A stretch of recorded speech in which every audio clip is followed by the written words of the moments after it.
Ladies and gentlemen, please welcome for the first time ever. This is the Sport Management Club Black Lives Matter Roundtable discussion. And today I am bringing in two of my good friends, Joshua Francis and Chris Gutierrez, to just share their thoughts on what's been going on today. My name is Manny, and I will be your host. So I want to ask, how's everybody doing since we just came out of, or still in, a pandemic and the Black Lives Matter movement? Everything has been weird. Everything has been in toss-ups. Please share your thoughts, man. Josh, you want to go first, or shall I start it off? Chris, you can go first. I know you like to go. I can't wait to hear. Yeah, for sure. There's a lot of omissions for sure. Especially with the pandemic, it was definitely what's the word I'm looking for? Definitely some challenging times during this whole pandemic. But that, along with this movement, the Black Lives Matter movement, it's been lots of mixed emotions essentially. Mm-hmm. Like, you feel strong, you feel empowered, but there's also like feelings of nervousness and lots of nervousness and uncertainty and lots of emotions. I can attest to that, man. Like, Josh, what about you, man? I'm about to share something right after that. I gotta say something about being nervous and stuff. Right. No problem. I piggyback off of that, and like, to be honest, when the pandemic started, it was a huge hit on everybody, especially hit for me personally. I only could share personally what I feel like I've been going through. Mm-hmm. So when the pandemic hit, everyone came to a halt. Everyone, like us, I know us three off the top of the head, us four probably are school got canceled. all busy bees, and school literally is what we do all day. Like, we're all at school all day every day. So when that gets put on a halt, it completely disturbed your status quo, Yeah. So like me being put on a halt, and then I'm just like, okay, now what do I do? So I'm finding a bunch of stuff to do, and then Ahmaud Arbery and George Floyd happened, and it's just like, now I take an even huger step back, because now I have the time and the energy to just focus on this only. And it's such a slap. And it's especially like with family back in LA. It's such a slap in the face to hear that like the curfew wasn't even enforced for the the pandemic. It wasn't enforced at all. It was like, all right, 4 p.m. curfew for anyone in LA, and the police weren't doing anything, to be fair. And then this is going on, and it's just like, it's almost a civil war starting, man. And it is a bunch of mixed emotions, because I definitely can attest to not being afraid of police before and stuff like that. But now, when I see them, I can't help but get nervous, because I don't want to be another statistic. I will be completely nothing. I'll just be walking down the street, chilling, turning in rent, and I'll get nervous because I don't want to be another number. So. Yeah, so picking back off of, not being another statistics, or even just being nervous, like being in Cortland, man, I've spoken to old folks. I work at the bar, and I speak to a lot of locals, and some locals have expressed how Cortland used to be somewhat of a racist town.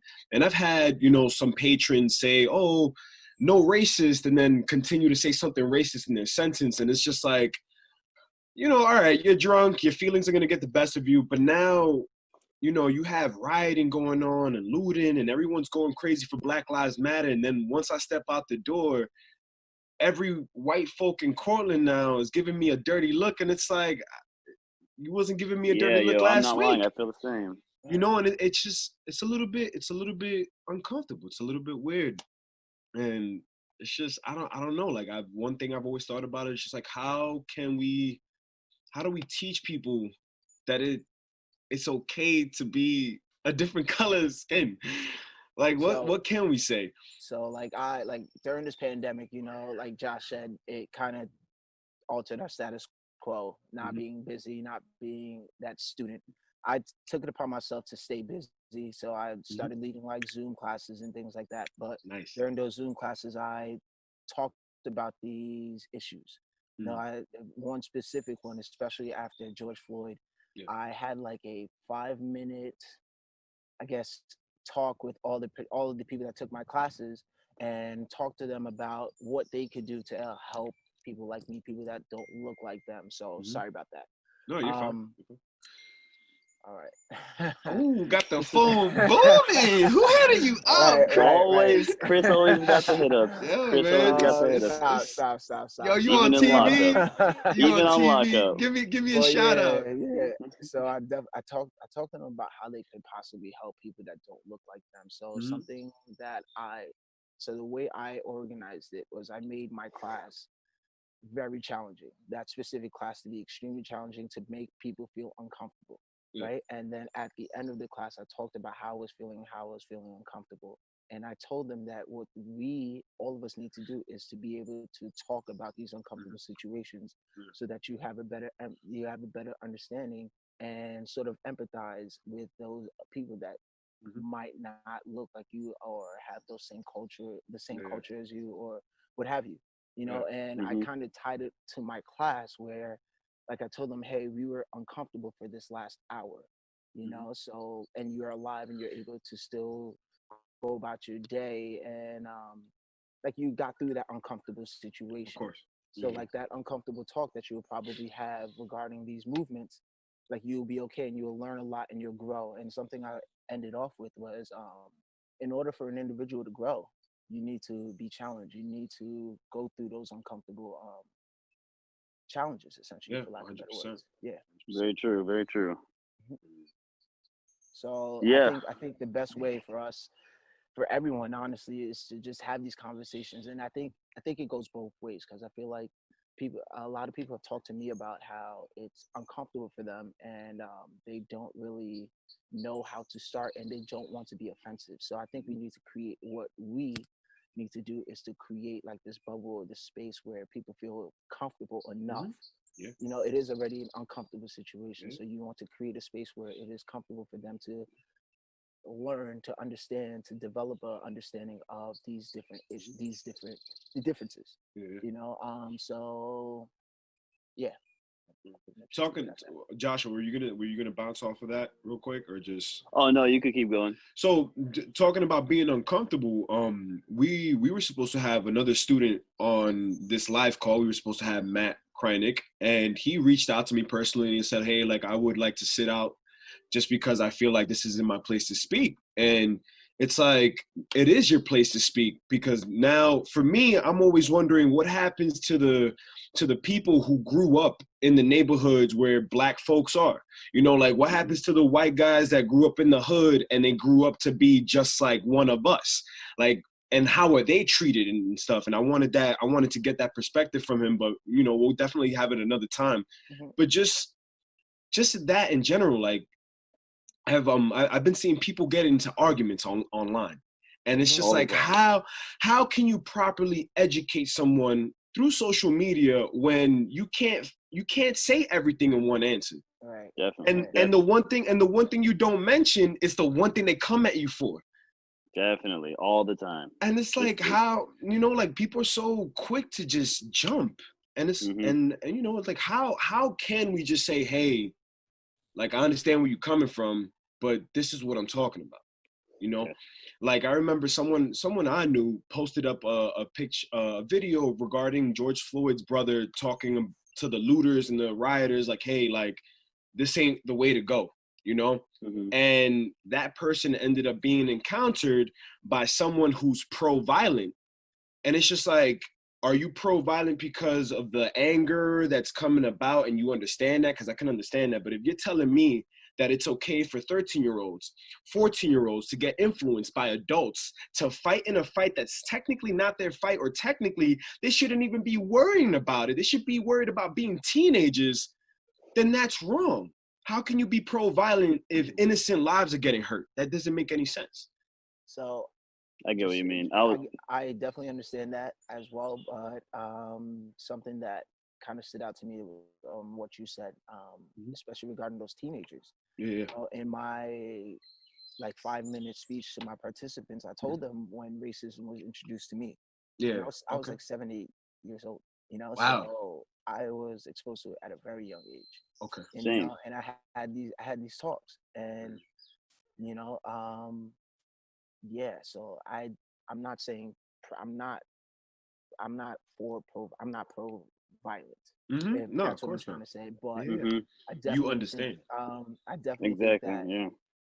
there's no age limit to standing up for something, Okay, especially when it's okay. inequality. See, I Yeah. like that. Yeah. You see, I come on. definitely piggyback off of what he just said right now. Like, Mm-hmm. I could just straight up say I was exposed intentionally, and the first time I know I was exposed to racism was fifth grade when I was out on the playground with one of my white friends. I'm not gonna use names, of course, but he was a white male, but he wasn't anything. He didn't segregate or anything. We're just regular kids. And one of these kids out in the kickball field, it's just us three, and this kid calls me the N word with a hard R. And like because I didn't do something, of course, and I admit that my first reaction was just I socked him in the face. That's it. That's what happened. I socked him in the face. He hit the floor. He kind of cried a little bit and ran off. And my friend Dustin looked at me and was just like, "All right, yeah, let's go," because he didn't understand at the age what to do to help me in that situation Yeah, because it was so like you said like why is a kid getting exposed to this. But yeah, unfortunately that kid that I hit out of anger, of course that's not the way to go about it because yeah. that is a word used to provoke us. Of course. Um so that kid, his dad, like later did I realize in middle school that his dad was a huge racist guy. So I Mm-hmm. see that it was passed down through him. As we know, racism and hate is all taught. We all know Yeah, that. yeah. And it's super important. It's unfortunate as heck that there's children walking in these protests, but it's Mm-hmm. super true. I Yeah. do agree with Chris on it's there's Mm-hmm. never an age to stand up and No, of identify course. yourself as what you are. No, I respect that. I respect that And then 100%. and yeah, like relating it back to frick, what you just said earlier, Manny. You Mm-hmm. were talking about rage. There we go. Like yeah, there is. It's really like my point of view on how this bridge or gap between like uneducated and educated on the topic gets linked is it's gonna cause tremendous work from both sides, as you guys both were saying. It's gonna Yeah. cause a tremendous amount of humbleness from the uninformed side because that's Yeah. the hugest thing. That's the biggest thing. It's guilt and pride. No one wants to let that ego drop. No one wants to let go of who they are. And no one wants to, and no one wants to be wrong. Everyone hates being wrong. Hmm. Like, oh shoot, the way I was thinking all these years was wrong. If I Yeah. come out and say that, I don't even know who I am anymore. That's what they're Yeah. gonna Right. think. They're losing who they are because they're They losing lose. that one thing that they're grasping to so strongly. Mm-hmm. So yes, it's totally not fair that people like us have to educate people on this stuff because it's like why are we supposed to educate you on us just being treated fairly? Because this whole fight, like you said, I am not pro violence at all because this Yeah. whole fight is for equality, not Yeah. superiority. Mm-hmm. And it's a huge thing that we got to remember to fight about. But that's the thing, like every single, like you said, every single standpoint is justifiable. The people that are looting and rioting is just the ethnic people that are rioting is Yeah. justifiable because of how we've been treated for 400 plus Mm. years, man. Like it's like that's what we could literally destroy America for like 100 years straight, and it still will not equal up to the crap that we've been through. So Mm. it's unfortunate as heck, but like it's gonna take a lot of work and self recognition for Yeah. us to know, for the people that are pro violent to know that that's not the way, and people that are maybe like people and then the people that are so quick to, like you said earlier, Mm. like you'll give them 7 ways to help, but they'll point out one of those ways that you didn't Yeah. say, and they'll be Mm-hmm. like, but what about this? And you're just Yeah. like, yo, there's a ton of ways to help, Right. man. the Right. Yeah. the Yeah. the, the problem's not going to be solved by pointing out what I didn't point out to you. And that's Yeah. just like I said, it's Mm-hmm. tied to that problem of pride and Mm-hmm. ego that people are afraid to just let go. And it's gonna take continuous amounts of work, and it's gonna take. Chris, that's Mm. awesome that you educating people on this topic. I Yeah, didn't even know man. you were doing that. That's That's really great cool. I think because it's because dope. it's huge. Yeah, it's huge. It's huge. It's huge to know. Like the biggest thing I've been doing personally is I have not been hesitant at all to tell any of my good friends or any people in general Yeah. my feeling and my standpoint on it as a Mm-hmm. as an African American male, black male. It's really important to give your perspective to people, Of and course. it's it's huge. Right.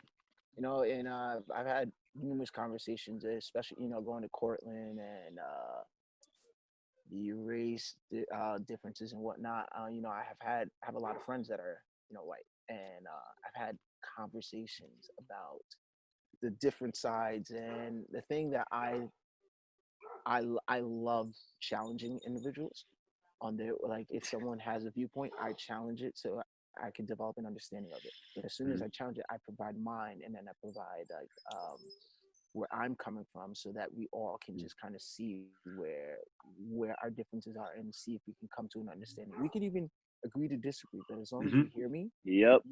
I think that makes I think that is important.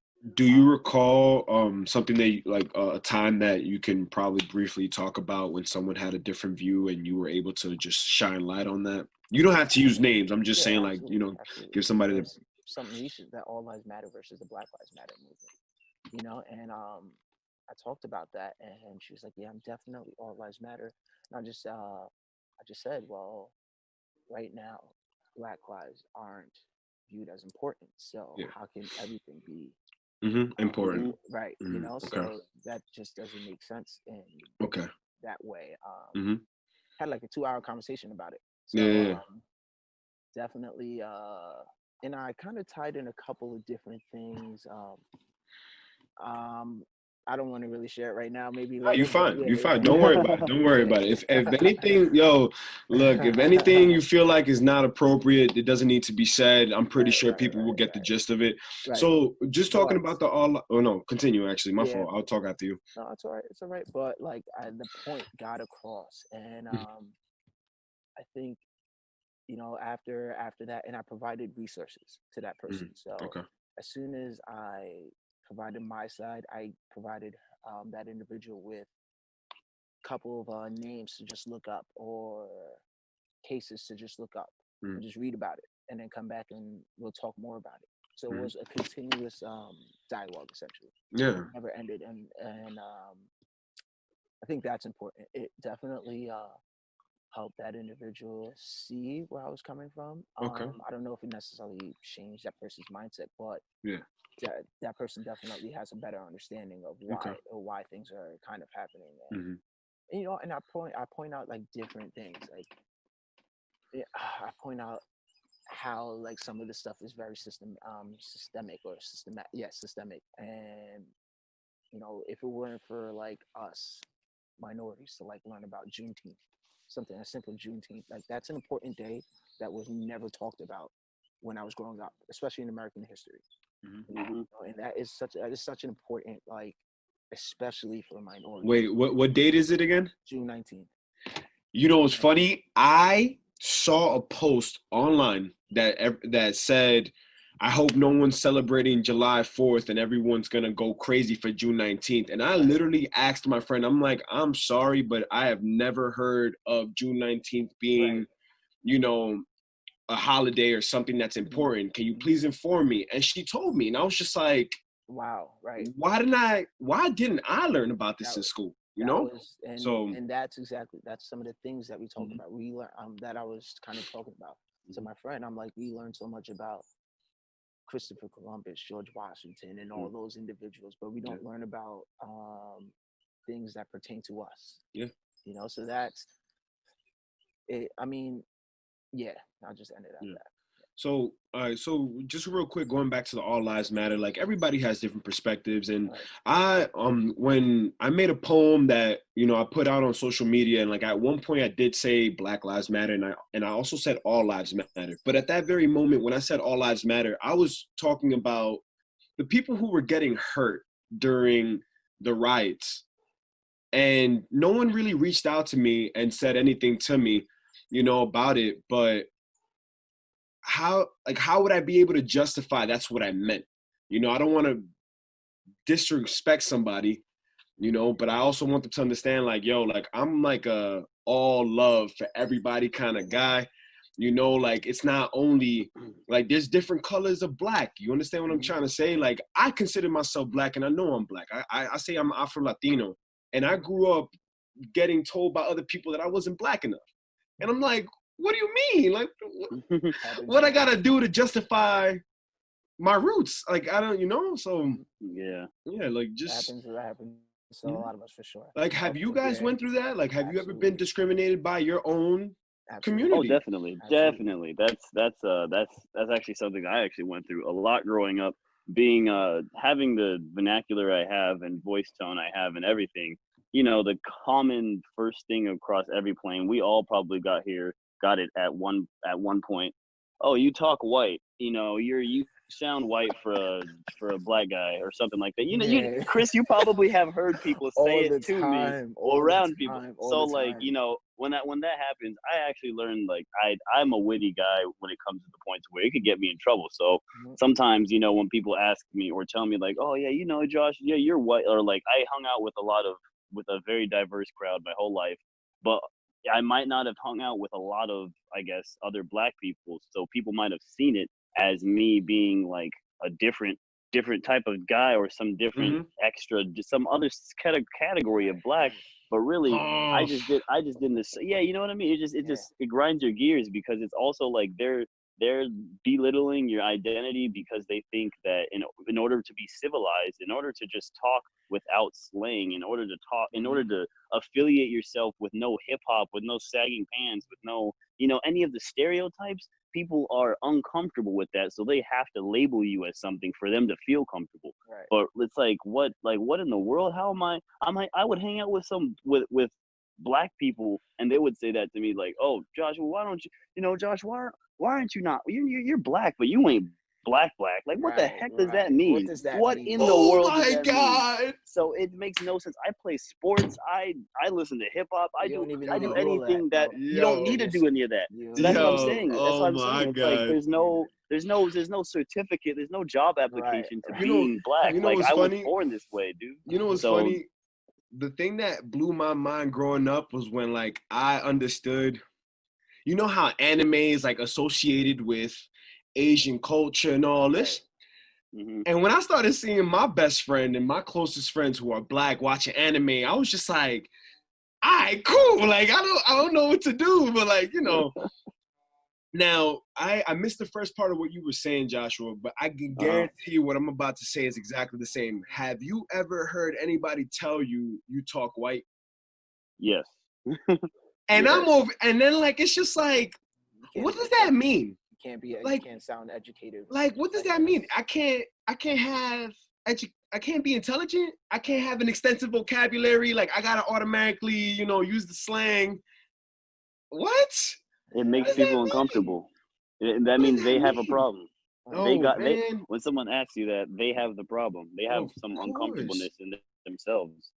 They're trying to put you in a box where there's no box needed, and it doesn't make any sense at all. But yeah.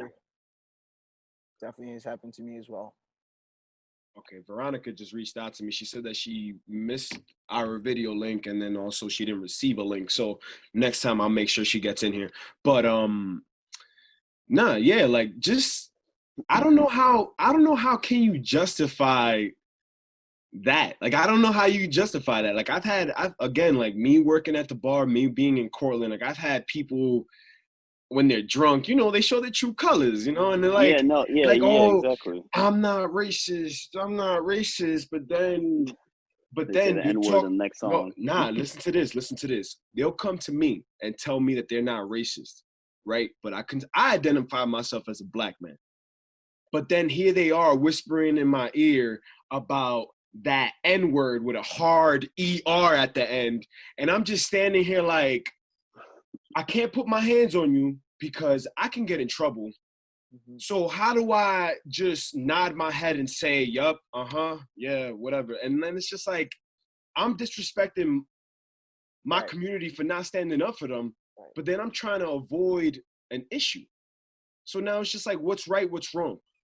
Yeah, that's a tricky situation. You know? I also wanted to piggyback off of, like I was telling my girlfriend a couple days ago, like I'm not gonna, ever since the pandemic happened, I felt like it's fine to jog. You know, I'm a frequent runner, so I run for exercise a lot around Cortland, and I am pretty aware of how people look at me.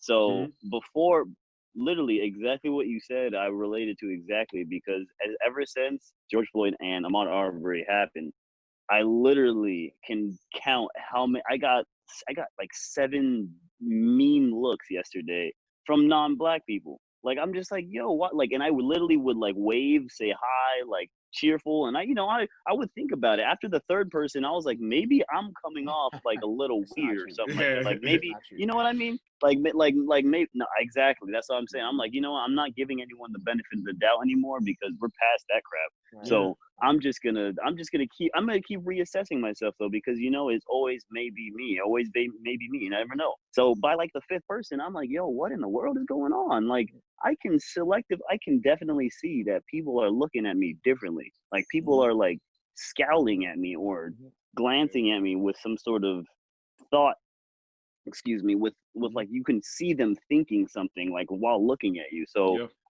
I honestly did not encounter that really hard here in Cortland. I've only been here for about a year, but I didn't encounter that.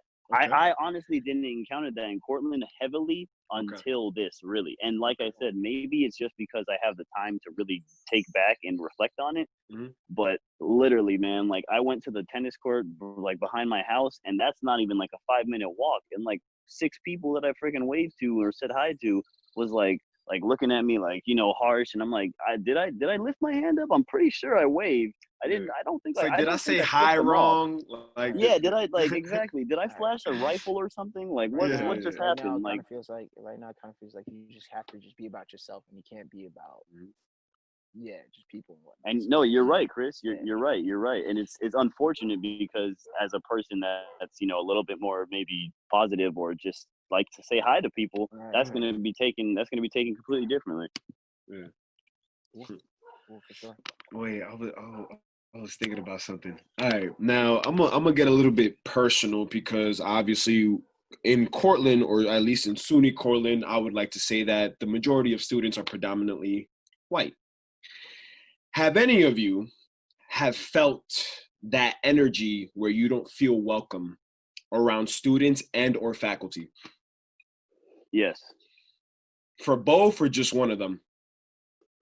Well, because of being a grad student, and I guess I don't hang out with the student body population as much. Mm-hmm. I would say yes, both, but I would say yeah, faculty. But it might. Okay. But at the same time, I would say faculty. But at the same time, I would think, like, being a really young guy in the department, I know I can be looked at differently as well. So that's why that's why I never I'm completely aware. As soon as I got here, I was like, yeah, this place is predominantly white, faculty and students. And but I also knew I was younger and from a completely different place. So I was at the beginning giving people the benefit of the doubt that it couldn't be my race. Maybe it's not, maybe it is. But now it's like, now when we go back to school, maybe I might feel a completely different way because I'm very aware of my surroundings. What about you, Chris? I would say for the most part, I would say no. At first it was definitely, I did kind of feel that, but I've been in Cortland for quite some time, probably like 7 years, and during my freshman year, I would say it was a little uncomfortable, but after a while, I feel like the faculty and then the students, especially the students, like, I think they welcome people. Most students welcome people with open arms. I would have to say. Okay. Yeah, for sure. definitely. Especially, I used to work at the Student Life Center, so like I'm there, I'm present, and we're all students, so we kind of have the same. It's that Red Dragon family. Yeah. Like that was. I felt that like that was probably that. I don't want to say probably, but that was probably that was why I didn't feel that way, because I felt that we were just one big family. Yeah.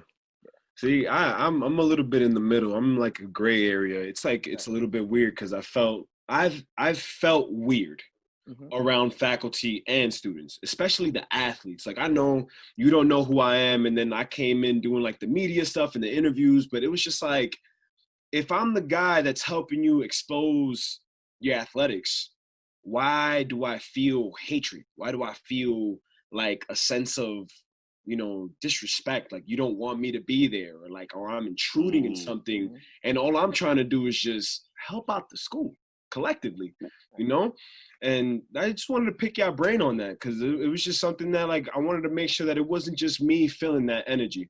You know, so no, yeah, definitely not. Yeah. Is there anything else that you guys would like to say on your own, off the top of your head? Anything that's informative for anyone, because this will be posted on the sport management Instagram page. Shoot. Off the top of my head, I would just say, please continue to support, to sign petitions, to donate, because God knows we all have enough money to at least get a dollar draft every now and then. So we definitely have enough money to at least give something towards these foundations. Yeah. Okay. Stay involved. Remember that this is an everlasting fight. It's not going to end next year. It's not going to end in 20 years. It's not going to end in 15 years. You know what I mean? So remember that this is not just this isn't a trend. This isn't a campaign. This is us three. This is our lives. You know, this is our this is what we're fighting for. This is fighting for us to have a fair chance at life. This is not nothing else. Then it's not political. It's not anything like that. It's human rights, you know? So I just really urge everyone to continue to educate themselves, to continue to let that ego go on both sides. Like I said, you know, on our side, to not feel like, you know, because some days I'm a man that struggles with rage. So some days I just like, man, I don't feel like telling people, because sometimes I'd like, you know, people should know how I'm feeling, like how we're feeling at this point. But we have to remember that we got to keep pushing, because it's a war. It's not a battle. And I like that. That was nice. Those are just the things that I would say a lot off the top of my head, you know. I respect that. I would say it's one thing to not know.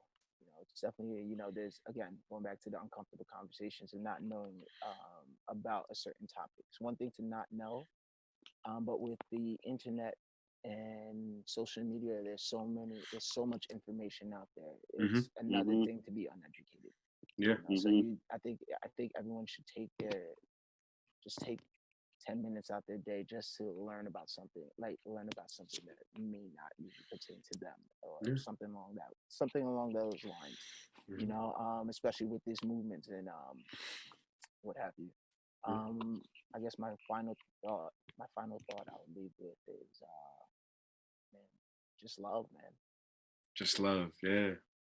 Just love one another. Yeah, I appreciate you guys, man. Thank you for coming on. Thanks for having us, man. Let's make these small changes one step at a time, man. You guys have a good night. Yeah, same. Yeah. Be easy. I'll see you guys. Good night. Later.